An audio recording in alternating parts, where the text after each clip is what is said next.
Praise the lord. దేవుని నామానికి మహిమ కలుగునుగాక. ఆగస్ట్ 3 ఈరోజు మనం నేర్చుకోవాల్సిన గొప్ప పాఠం.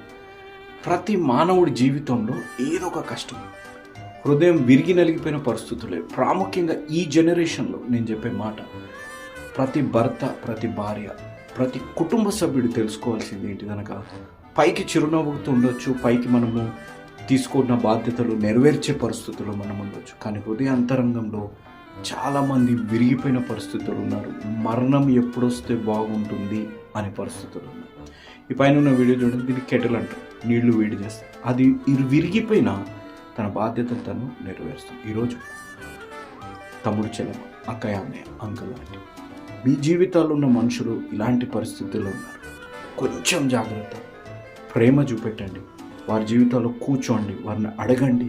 వారు కోపడ్డా, వారు అసహించుకున్నా కొంచెం ఓపికతో వారితో ఉంటే వారి హృదయం ఎలాంటి పరిస్థితుల్లో ఉందో మీరు గమనించగలరు. కాబట్టి విరిగిపోయిన, నలిగిపోయిన హృదయాలని ఇష్టమైన బలులుగా తీసుకొని విరిగిన హృదయాలని తిరిగి కట్టగలిగిన దేవుడు మన దేవుడు ఉన్నారు అని ఆత్మీయ సత్యంలోకి నడిపించి మీ జీవితాల్లో ఉన్న ప్రతి కన్నిటిని దేవుడు ఆనందంగా మార్చునుగాక. ఆమేన్.